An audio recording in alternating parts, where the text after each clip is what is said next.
Hello everyone. आज की video में हम बात करेंगे डोनीपेजिल टैबलेट के बारे में। तो चलिए वीडियो को स्टार्ट करते हैं। ये जो डोनीपेजिल टैबलेट है इसका इस्तेमाल अल्जाइमर डिजीज़ में किया जाता है। अल्जाइमर डिजीज़ एक प्रोग्रेसिव ब्रेन डिसऑर्डर है, यानी कि दिमाग से संबंधित ये एक डिसऑर्डर है जो कि धीरे धीरे बढ़ता जाता है। अब होता क्या है अल्जाइमर डिजीज़ के अंदर, जो अल्जाइमर का पेशेंट होता है उसकी यादाश्त धीरे धीरे कमज़ोर होती चली जाती है ना। उसकी जो सोचने समझने की शक्ति है वो धीरे धीरे कमज़ोर होती चली जाती है। अल्जाइमर का जो पेशेंट होता है वो छोटी छोटी बातों को सोचने और समझने में प्रॉब्लम महसूस करता है, डिस्टरबेंस महसूस करने लगता है। देखिए, बिल्कुल ही छोटी छोटी बातों को वो समझ ही नहीं पाएगा, उसको प्रॉब्लम होगी बहुत ज़्यादा।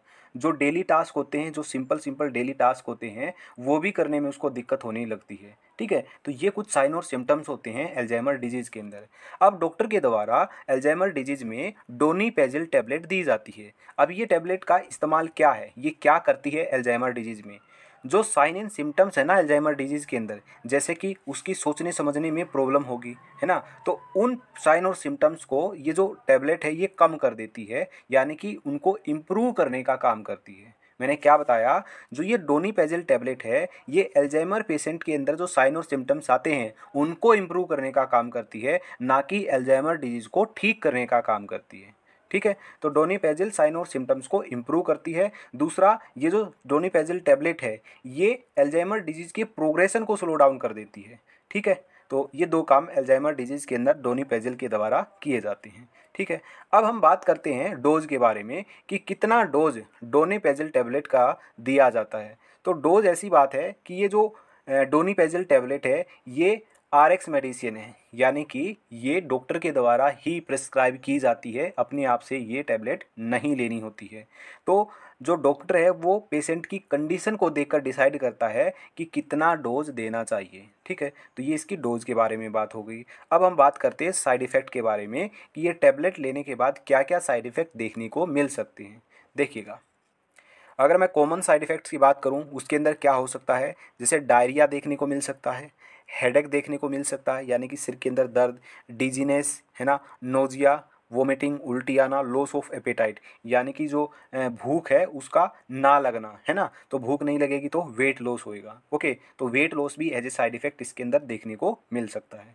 तो ये कुछ कॉमन साइड इफेक्ट है जो कि डोनीपेजिल टैबलेट लेने के बाद देखने को मिलते हैं। हालांकि जो ये साइड इफेक्ट हैं ये टेम्परेरी होते हैं, ये ज़्यादातर जैसे दवाई लेने के एक हफ्ते के अंदर अंदर देखने को मिलते हैं। एक हफ्ते के बाद ये धीरे धीरे डिसअपियर होने लगते हैं। ठीक है, तो मेनली ये दवाई लेने के एक हफ्ते के अंदर अंदर देखने को ये मिल सकते हैं, कोई बड़ी बात नहीं है, धीरे धीरे अपने आप चले जाते हैं। ठीक है, अगर ज़्यादा ही साइड इफेक्ट देखने को मिलते हैं तो फिर ये दवाई लेनी बंद कर देनी चाहिए और डॉक्टर से कंसल्ट करना चाहिए। ओके, दूसरी बात, जो ये डोनीपेजिल टैबलेट है, जैसे मान लिया कोई भी अल्जाइमर का पेशेंट है, उसको डॉक्टर ने डोनीपेजिल प्रिस्क्राइब कर दी, ठीक है, और वो घर आ गया, डॉक्टर ने कहा ये आपको टैबलेट लेनी है और इतना इतना डोज लेनी है, और उसने स्टार्ट कर दी, उसने एक हफ्ता हो गया डोनीपेजिल वो ले रहा है, लेकिन कोई भी उसके अंदर इंप्रूवमेंट नहीं दिख रहा है उनके घर वालों को, तो इसका मतलब ये नहीं है कि दवाई को बंद कर देना चाहिए।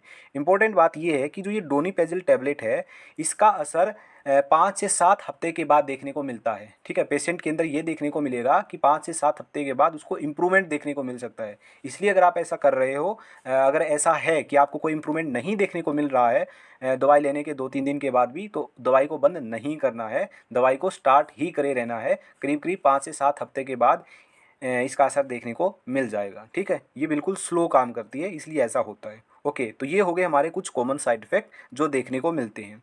अब बात करते हैं कि डॉक्टर को क्या क्या पता होना चाहिए आपके बारे में, यानी कि अल्जाइमर के पेशेंट के बारे में, है ना। ये जो डोनीपेजिल टैबलेट है ये लेने से पहले पेशेंट को हार्ट रिदम डिसऑर्डर है ये डॉक्टर को पता होना चाहिए, या फिर स्टमक अल्सर की कोई हिस्ट्री रही है, यानी कि पेट के अंदर छाले रहे हैं या फिर हैं, या फिर यूरिनेशन कोई प्रॉब्लम है, यूरिनेशन यानी कि जो यूरिनरी ब्लैडर है उसके अंदर कोई प्रॉब्लम है तो डॉक्टर को बताना चाहिए ये दवा लेने से पहले।